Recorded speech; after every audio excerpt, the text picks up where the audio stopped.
2019 সালে বরগুনাতে স্বামী রিফাতকে সাবেক প্রেমিক নয়নের মাধ্যমে কুপিয়ে হত্যা করেছিলেন স্ত্রী মিন্নি। এবার অনেকটা একই ঘটনার অবতারণা হলো ঢাকাতে। জানা গিয়েছে জগন্নাথ বিশ্ববিদ্যালয়ের ছাত্র এবং ছাত্রদলের নেতা জুবায়েদ হোসেনকে পরিকল্পিতভাবে খুন করেন তার প্রেমে পড়া টিউশনি ছাত্রী বার্জিস শাবনাম বর্ষা। আজ ডিএমপির মিডিয়া সেন্টারে আয়োজিত সংবাদ সম্মেলনে জুবায়েদ হত্যাকাণ্ডের বিষয়ে বিস্তারিত তুলে ধরতে গিয়ে একথা জানায় পুলিশ। তো মাহির কেসে বলছে যে জুবায়েদকে না সরাতে পারলে আমি আসলে তোমার থাকতে পারবো না।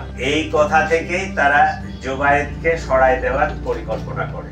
আর পোস্টটা মারছে মাহির, তাই না? মঙ্গলবার দুপুরে ডিএমপির ক্রাইম অ্যান্ড অপারেশনসের অতিরিক্ত police commissioner S M. Mohammad Nazrul Islam জানান, বর্ষা তার টিউশন শিক্ষক জুবায়েদের প্রেমে পড়েন এবং এ কারণেই দীর্ঘদিনের প্রেমিক মাহির রহমানের সাথে সম্পর্ক ছিন্ন করেন বা ব্রেকআপ করেন। তবে বর্ষা মাহিরকে কিছুতেই ভুলতে পারছিলেন না। গত 26 সেপ্টেম্বর মাহির জেনে যায় যে জুবায়েদের সঙ্গে সম্পর্ক আছে বর্ষার। এরপর থেকে শুরু হয় হত্যার পরিকল্পনা। পুরনো প্রেম ফিরে পেতে বর্ষা ও মাহির 23 দিন ধরে জুবায়েদকে হত্যার পরিকল্পনা করে। খুন করেন বর্ষার সাবেক প্রেমিক মাহির ও তার বন্ধু ফারদিন আহমেদ এবং আইলান। প্রাথমিকভাবে জিজ্ঞাসাবাদে গ্রেফতারকৃতরা জানায়, প্রথমে ভয়ভীতি দেখাতে চাইলেও বর্ষার চাপে হত্যার পরিকল্পনা করে মাহির। মাহির নিজেই গলায় কোপ দেয় জুবায়েদকে। মাইন্ড হচ্ছে টিল্টিং।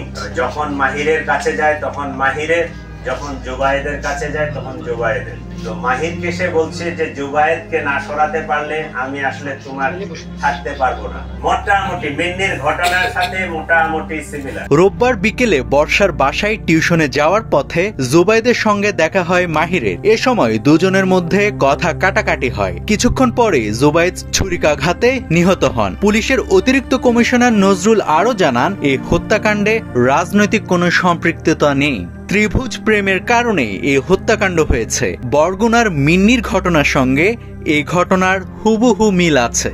নাভিদ হাসান, সোনালী নিউজ।